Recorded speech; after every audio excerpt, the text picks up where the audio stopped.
তাহলে যেটা বললাম যে আমরা আজকে আলোচনা কি শিখবো, যে ভোল্টেজ ডিভাইডার সার্কিট নিয়ে শিখবো আমরা। তো ভোল্টেজ ডিভাইডার সার্কিটের কাজ কি আমরা বিগত ক্লাসে আলোচনা করছি, আজকে আমরা একটু যাচাই বাছাই করবো আসলে আপনার কতটুকু বুঝবেন।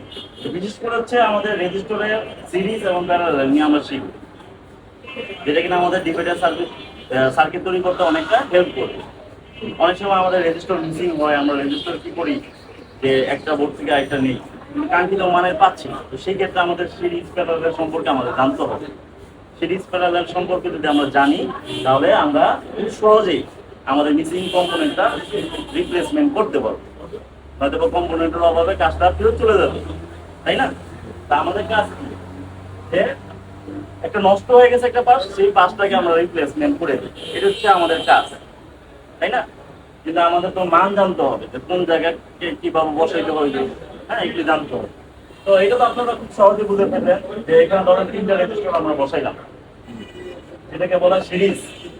সিরিজের মধ্যে তিনটা বসালে এটা মান কত আসলো, 30 কি? আপনার সবাই সুন্দর মতো উত্তর দিচ্ছেন, তাই না? তো প্যারালাল, এটার বেলায় কি হইতে পারে? প্যারালাল মানে হচ্ছে যেমন এখানে একটা রেজিস্টার দিলাম, কি দিলাম? রেজিস্টার দিলাম। তো আবার কি এখানে একটা রেজিস্টার দিলাম, কটা রেজিস্টার এখানে? দুইটা। তাহলে এখানে মান হচ্ছে 5 কত কে? 5 কে। আর এটার মান হচ্ছে 5 কে। তো এটা সিস্টেমটা যেমন এটা হয়েছে কি, এটার মাথার সাথে এটা, এটার মাথার সাথে এটা, মানে ঘড়ি পেন্সিল ব্যাটারির মতো আর কি। টর্চ লাইটের পিছনে দিয়ে একটা পিছে একটা দেয় আর কি, হ্যাঁ, বুঝতে পারছেন? তো এইটা সিস্টেমটা কি হবে, যে এটার সাথে এটা যোগ হবে, এটার সাথে এটা যোগ হবে। তাহলে এটার মান কত হবে? আবার বলেন কত হবে? 10 কে হবে, তাই না? তো সবাই মোটামুটি আপনারা কত ভোট দিতেছেন? 10 কে। না, এখানেই হচ্ছে ঝামেলাটা। কি হবে? না, 5 কে হবে। এটা সিস্টেমটা হচ্ছে আমাদের, এটা সূত্র আছে। যেমন এটা সিস্টেমটা হচ্ছে একটা সহজ সিস্টেম, আমি আপনাদের অঙ্কটা দেখাই, তারপর আপনাদের আমি আরো সহজ করে দিব। যে বর্তমান প্রযুক্তি হচ্ছে আপডেট। বর্তমান প্রযুক্তি কি? আপডেট। আপনারা গুগলে যে সার্চ করলে এটা ক্যালকুলেটরও পাবেন। কি পাবেন? এটা হিসাব নিকাশ বের করার ক্যালকুলেটরও পাবেন। তারপর আবার শর্টকাটের সিস্টেম হচ্ছে, যেমন এখানে R1 যোগ R2, এটা হচ্ছে একদম শর্টকাট একটা সিস্টেম। তাহলে কত হতে পারে? R ইকুয়াল টু, এটা কত আছে? 5 নাকি? তারপরে কি R2 কত আছে? 5। তারপর কত? 4। তারপরে R ইকুয়াল টু কত হয়? 10। তারপর ভাগ R ইকুয়াল টু 4 দিয়ে ভাগ করলে সম্পূর্ণ আড়াই হয় নাকি? আড়াই কিলো কম। এটা হচ্ছে আমাদের অ্যান্সার হওয়ার কথা। তো যাই হোক, আমরা একটু আপনাদের এখন এই মুহূর্তে দেখাবো। যেমন দেখেন প্যারালাল নাকি?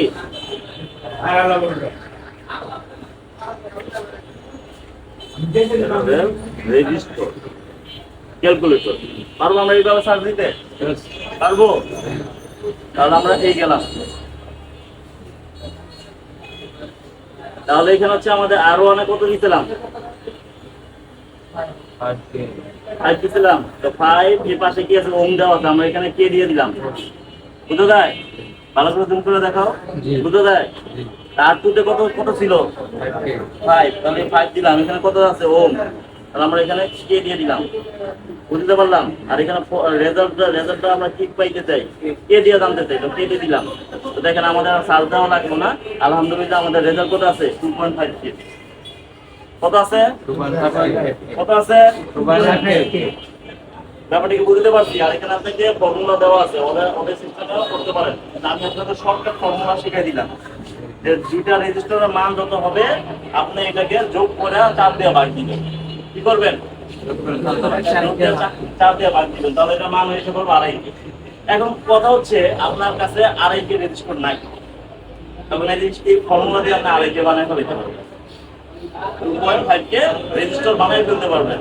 কারণ আমরা কিন্তু সব কাজই বুঝতে পারি, কিন্তু আমাদের এই যে অঙ্ক সূত্রটা আমরা বুঝি না। কোন জায়গায় কত মানের রেজিস্টার রাখবে, কোন জায়গায় কত মানের কি লাগবে, এটা আমরা বুঝি না। কিন্তু একটা ছোট্ট একটা রেজিস্টারের বিনিময়ে একটা মোবাইল রান হবে না, এটা কি জানেন আপনারা? বিষয়টা এমন না? যদি গতকালকে আমাদের নিচের দোকানে একটা রেজিস্টার হারায় ফেলানোর কারণ কি, সেটা রান করতে পারে না। পরে বললাম এটা 1.5 কে রেজিস্টার লাগবে এখানে। বিষয়টা কি বুঝতে পারছেন? আচ্ছা, তাহলে এই নিয়মের কাজ করবো, ইনশাআল্লাহ কাজের সমাধান পাবো।